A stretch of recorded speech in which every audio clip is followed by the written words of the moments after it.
I want to give all the praise, all the glory unto Yahawah, Ba'ashem, Yahushai, Ba'ashem, Rakakudash. Double honors goes out to the other apostles of Great Millstone for teaching me the truth. Also want to acknowledge all the Akyam who are pushing the truth with sincerity throughout the four corners of the earth. All right, so I'm in Habakkuk 3. It says, a prayer of Habakkuk, the prophet, upon Shigonath. O Yahawah, I have heard thy speech and was afraid. O Yahawah, revive thy work in the midst of the years. In the midst of the years, make known. In wrath, remember mercy. So, the first thing is being the Israelites, we're supposed to fear Yahawah. All right? We know the fear of Yahawah is the beginning of wisdom. All right? That's what the problem is. You have all these reprobates, these Israelites who don't fear Yahawah. All right? Our people, the majority of them don't fear Yahawah. But you have to understand, when Yahawah was giving the prophets the visions of the future, of the prophecies to come, the prophets feared Yahawah. All right? Like they were given the vision. He heard thy speech and was afraid. You see? That's why when you go to Habakkuk 2, it says in 2 and 2, and Yahawah answered me and said, write the vision and make it plain upon tables, that he may run that readeth it. Run, why? Because out of fear. Like run away in fear. Because when you have these visions as the prophets, it's a fearful thing. You got to remember that the prophets were seeing the destruction. Yahawah was giving the prophets the vision of America being destroyed. You know, and they saw these visions and they were moved with fear. So that's the thing, you know, to be in the right mindset, we have to fear Yahawah Ba'ashem Yahushai.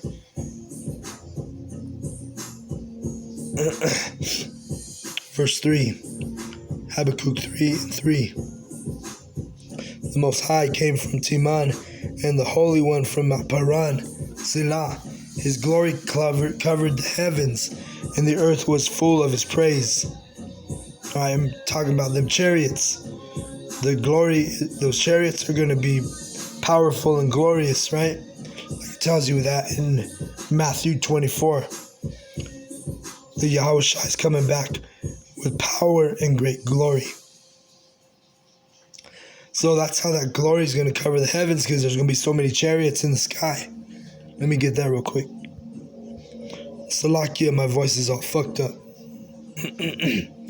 I lost my voice this week, so.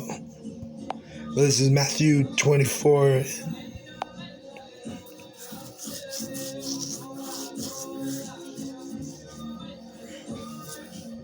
30. And then shall appear the sign of the Son of Man in heaven.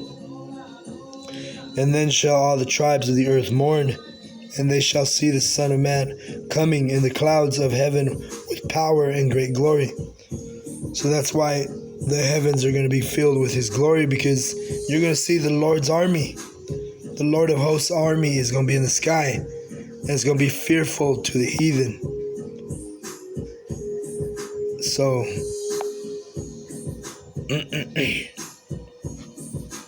that's why his glory is going to cover the heavens. The earth was full of praise, because in that day, everybody's going to know who Yahawah Ba'ashem Yahushai are, and they're going to know who the true power is. Verse 4.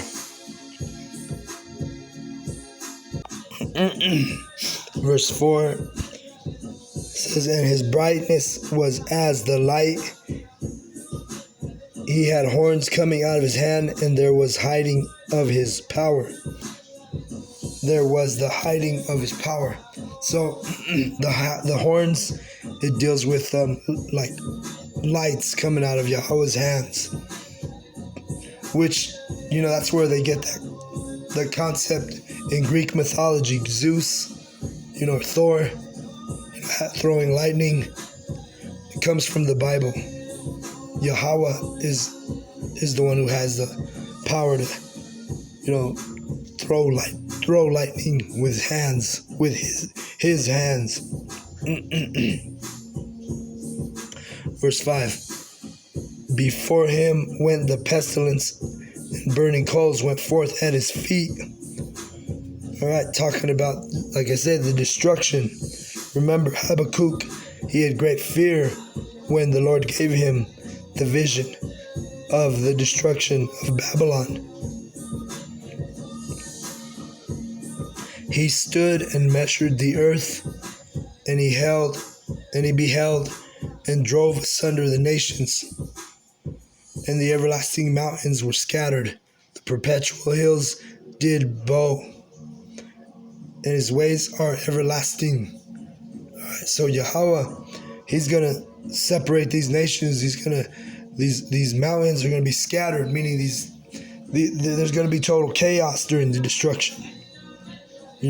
Strong governments are going to be scattered.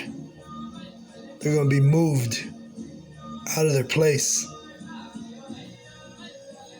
Because like it tells you in Isaiah 66,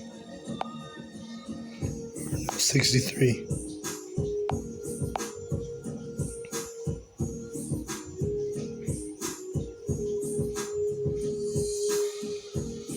Let me see if I can find the verse.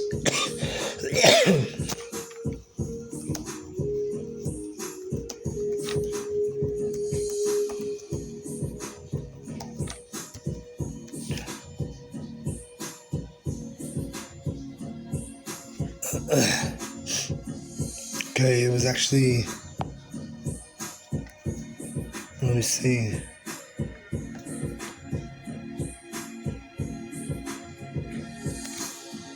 Revelation. Because remember, all these governments, all these nations are going to be submitted by Yahawah B'Shem Yahushai. That's what it tells you in Revelation 19 and 11.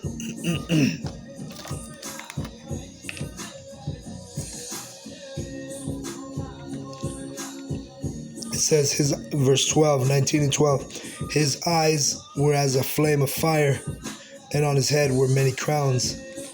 And he had a name written that no man knew but he himself. And the reason why he's going to have many crowns on his head is because he's going to be the I think it's the one word is called theocracy. Theocracy, meaning all power. He's going to have all the power, and his kingdom is going to be established. And he's going to wear many crowns because he's going to take all the crowns of all these heathen nations, and there's only going to be one power in dominion, which is going to be trickled down to the nation of Israel. So it's all about our people. It's all about Yahawah B'Shem Yahushai when he destroys the heathen. Let's go to Habakkuk. Salakia, my voice is all fucked up still. It's hard to talk. Habakkuk 3. And I'm going to jump down to 8. Because Habakkuk was so scared. Let me read this verse. Was Yahawah displeased against the rivers? Was thine anger against the rivers? Was thy wrath against the sea? That thou didst ride upon thine horses and thy chariots of salvation. Because Habakkuk saw the destruction and he was like, damn, he's like, in his head, he's like, dang, was he mad at the rivers? Was he mad at the sea? Because everything's going to be basically destroyed, annihilated. Even the rivers and the seas and the oceans, they're going to be shook. The Habakkuk's like, damn, he's mad at the rivers too? The sea too? It says that thou didst ride upon thine horses and thy chariots of salvation. See, so that's what's going to save the Israelites.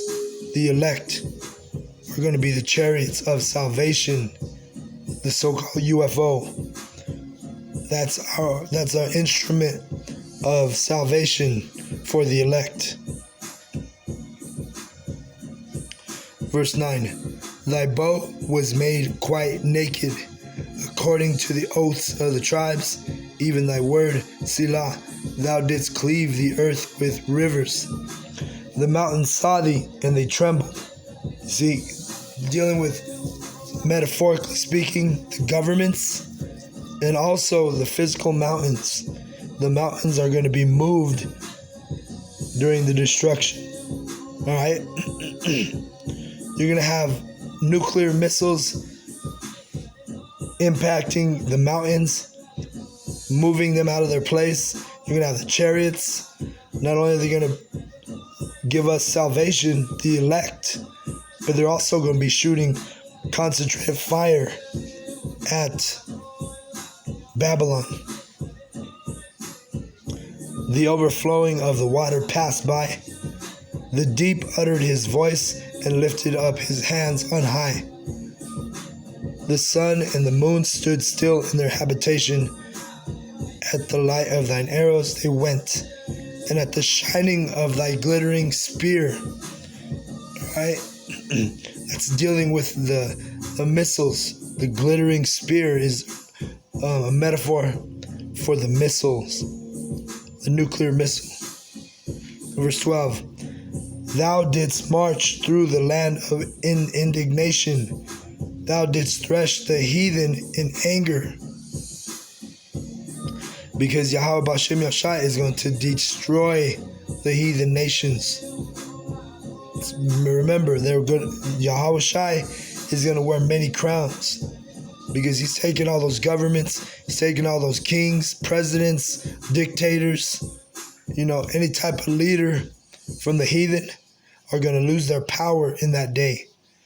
Yahawah B'Shem Yahshai is going to regain all the dominion.